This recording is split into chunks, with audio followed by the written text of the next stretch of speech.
आज के case studies के इस लेक्चर में दो अलग अलग जजमेंटों की बात करेंगे। दरअसल एक मामला वो था जिसमें पत्नी ने सीआरपीसी की धारा 125 के अंतर्गत मेंटेनेंस मांगा था और खुद को बेरोजगार बताया था और ये बताया था कि वो पीड़ित है और उसे उस घर से निकाल दिया गया है। और पति ने इस केस में पत्नी की इनकम का कोई सबूत नहीं दिया, पत्नी की एडल्ट्री का कोई सबूत नहीं दिया। पति ने यह भी नहीं कहा कि पत्नी बिना किसी कारण के अलग रह रही है और ना ही इस केस में पति ने यह कहा कि मैंने पत्नी को स्थायी भरण पोषण दे दिया है, बल्कि पति ने कुछ ऐसा कहा कोर्ट में कि कोर्ट ने पत्नी के मेंटेनेंस के केस को ही डिसमिस कर दिया। दूसरी तरफ एक और डोमेस्टिक वायलेंस एक्ट के अंतर्गत मामला देखा गया जिसके अंतर्गत पत्नी मेंटेनेंस के साथ साथ तमाम अनुतोषों की डिमांड कर रही थी, लेकिन पति और उसके परिवार के लोगों ने सीधे इस केस को हाई कोर्ट में चैलेंज कर दिया और हाई कोर्ट ने पत्नी के द्वारा लगाए गए डोमेस्टिक वायलेंस एक्ट के अंतर्गत आने वाले केस को तो डिसमिस कर ही दिया, ऊपर से पत्नी के ऊपर 1 लाख रुपए जुर्माना लगा दिया। तो चलिए आज के केस स्टडीज के इस लेक्चर में आपको दोनों केस के बारे में डिटेल में बताएंगे। जय जैनेन्द्र, केस जैन। वीडियो को लाइक और शेयर कर दीजिए और इस तरह जजमेंट्स पाने के लिए या अन्य किसी जानकारी के लिए दिए गए नंबर पर आप हमें मैसेज कर सकते हैं, संपर्क कर सकते हैं। चलिए शुरुआत करते हैं। तो पहले कर लेते हैं सीआरपीसी 125 वाले मामले की, जिसमें पत्नी बेरोजगार है। पत्नी अपने आप को बेरोजगार बता रही है, पत्नी अपने आप को पीड़ित बता रही है, पत्नी ये कह रही मैं कमा नहीं सकती हूँ और पत्नी ये भी कह रही है कि पति और उसके परिवार के लोगों ने मुझे मार पीट कर घर से बाहर निकाल दिया और मेरा सारा स्थिति छीन लिया है और हमसे दहेज मांगते हैं। तमाम आरोप इस केस में देखने को मिलते हैं।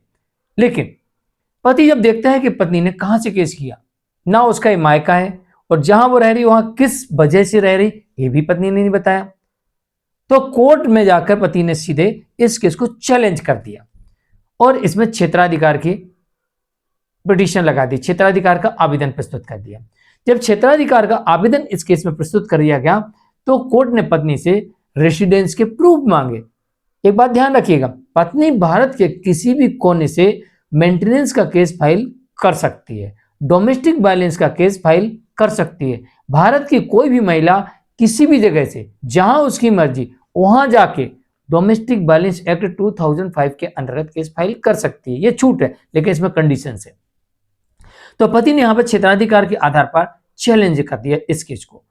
अब कोर्ट ने पत्नी से मांगा सबूत कि भाई आप जहां से केस फाइल कर रही हैं आप कारण बताइए, क्या वो आपका मायका है? नहीं है, पत्नी ने कहा नहीं है। फिर कोर्ट ने पूछा क्या आप वहां जॉब करती हैं?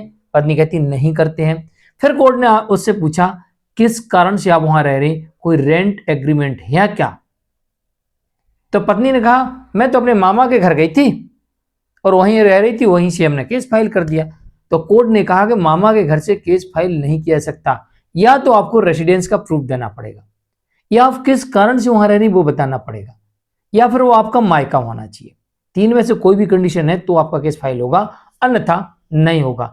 और पत्नी वहां पर कोई भी दस्तावेज प्रस्तुत नहीं कर पाई, जैसे कि आधार कार्ड में एड्रेस चेंज हो वो नहीं कर पाई, रेंट का एग्रीमेंट वो भी प्रस्तुत नहीं कर पाई, जॉब करती उसका भी सबूत नहीं दे पाई। तो फिर ऐसी स्थिति में कोर्ट ने एक बेरोजगार पत्नी के मेंटेनेंस के केस जो कि सीआरपीसी की धारा 125 के अंतर्गत था और उसे डिसमिस कर दिया। ये तो बात हुई सीआरपीसी 125 की, क्षेत्राधिकार इसमें भी लागू होता है। अब बात कर लेते हैं डोमेस्टिक वायलेंस 2005 के अंतर्गत आने वाले केस की, जिसमें पत्नी के ऊपर 1 लाख रुपए जुर्माना लगा और उसका केस डिसमिस हो गया। तो डोमेस्टिक वायलेंस का केस भी कहीं से भी पत्नी कर सकती है, मैंने कंडीशन आपको बता दी है, ठीक है। और यहां पर इस केस में कुछ ये देखने को मिलता है कि पत्नी पहले से ही एलिमनी ले चुकी थी, डिवोर्स हो चुका था, इसके बावजूद बाद में पत्नी ने फिर डोमेस्टिक वायलेंस का केस कर दिया।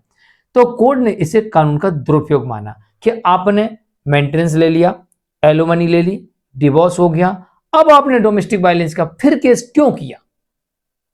जब सब निपट गया, डाइवोर्स के बाद डोमेस्टिक वायलेंस का केस पत्नी नहीं कर सकती। ऐसे कई जजमेंट देखे गए। यहां पर भी कोर्ट ने माना कि पत्नी कानून का मिसयूज कर रही है और इस कारण से पत्नी के ऊपर 1 लाख जुर्माने के साथ पत्नी के डोमेस्टिक वायलेंस एक्ट के अंतर्गत आने वाले केस को हाई कोर्ट ने डिसमिस कर दिया। पति की अपील स्वीकार की और पत्नी के केस को डिसमिस कर दिया, क्वेस्ट कर दिया, फिनिश कर दिया, खत्म कर दिया। तो ये दो ऐसे केसेस देखने को मिले जहां पर पत्नी को मेंटेनेंस के केस में हार का सामना करना पड़ा और ऊपर से 1 लाख रुपए जुर्माना भी लग गया और साथ में जो वकील की फीस लगी होगी वो अलग। तो आज के लिए इतना ही। मैं हूं मुकेश जैन। वीडियो को एक बार लाइक और शेयर कर दीजिए। नमस्कार।